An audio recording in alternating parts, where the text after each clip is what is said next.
Début avril, les travaux de construction de la gare PFT à Ciney se sont poursuivis avec la préparation du terrain. Des grues sont entrées en action afin de réaliser les premiers terrassements à l'endroit qui fut débroussaillé durant le mois de mars.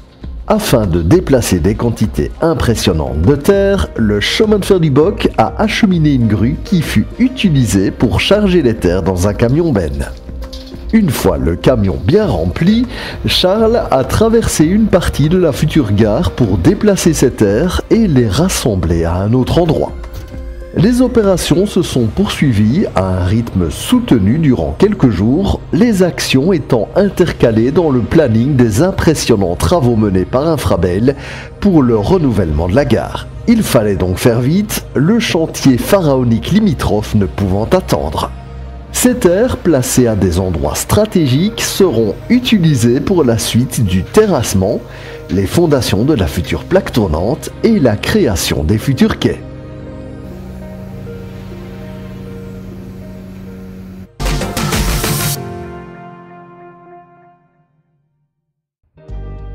Durant le mois d'avril, l'important chantier qui visait à renouveler près de 400 mètres de voies ferrées le long de la ligne 162 entre Ciney et Alloy s'est poursuivi. Ici, le but c'était de remplacer les dernières traverses en bois qui subsistaient sur le tronçon entre Alloy et l'entrée de la gare de Ciney. Il y a quelques années, donc on savait qu'Infrabel allait faire des travaux, donc on avait remplacé le minimum pour pouvoir continuer à rouler, mais sans tout remplacer. Ici, maintenant qu'on sait exactement où on va avec Infrabel, eh bien, on peut maintenant terminer ce travail. Durant plusieurs semaines, ce sont des moyens importants qui ont été déployés en vue de réaliser ce chantier. Un train de travaux, 2 grues du CFB et des bénévoles qui, grâce à la technique, n'ont pas eu de lourds efforts à fournir pour ces travaux. Alors ici, le problème, c'est qu'on est coincé entre d'une part le talus et de l'autre côté la ligne 162, donc on ne peut pas rentrer dans le gabarit de la ligne 162. Et donc Aurélien nous a construit un outil qu'on peut fixer sur la grue et qui permet de faire tout en un. C'est-à-dire retirer le vieux ballast, retirer la vieille traverse, niveler la plateforme sur une petite distance, placer la nouvelle traverse et ensuite on les attache et on avance comme ça. Mais donc tout est fait avec un seul outil qui est fixé sur la grue. Heureusement, maintenant tout le travail d'ajustement des petites plaquettes penderolles, les penderolles, la fixation se fait toujours à la main avec des outils manuels. Et pour faire fonctionner ces grues, le PFT peut se vanter d'avoir parmi ses bénévoles de véritables experts qui, du bout de leurs doigts, parviennent à actionner ces engins. Donc ici c'est une zone de 350 mètres qu'on doit encore traiter. Ça représente à peu près 400 traverses à remplacer. On avait déjà remplacé une série de traverses, mais donc on doit compléter ce remplacement pour arriver à 100% de traverses en béton. Et donc on est à peu près à 400 traverses en béton à placer ici. Et ce travail devrait se faire d'après les estimations. On a besoin d'à peu près entre 10 et 15 journées de travail effectif pour pouvoir terminer ce chantier de remplacement.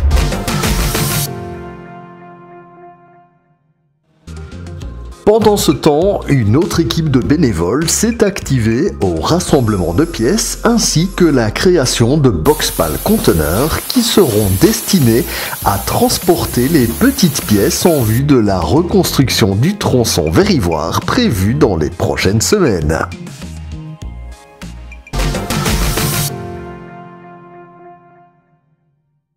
Chaque printemps et en prévision de la reprise de la saison touristique, les inspections de signalisation sont réalisées sur les différents sites du chemin de fer du Boc. C'est l'occasion de contrôler les appareillages intérieurs et extérieurs. Alors une fois par an, on vient pour vérifier les signaux, on nettoie les lentilles, on regarde s'il n'y a rien qui les obstrue. On vérifie tout ce qui est électrique également, donc les ampoules et tous les branchements, mais aussi tout ce qui est mécanique qui permet le bon fonctionnement du signal et qui permet une bonne circulation en toute sécurité sur le chemin de fer du Boc. Les leviers du poste d'aiguillage, les signaux extérieurs, les appareillages électriques ainsi que les passages à niveau sont inspectés en détail par les bénévoles qui n'hésitent pas de tester les systèmes. Chaque année, nous nettoyons les lentilles des passages à niveau de sorte que les usagers de la route puissent voir correctement les indications. C'est ainsi que pendant quelques jours, le savoir et l'agilité des bénévoles sont mis à contribution afin d'entretenir l'ensemble de la signalisation et assurer son bon fonctionnement pour les longues années à venir.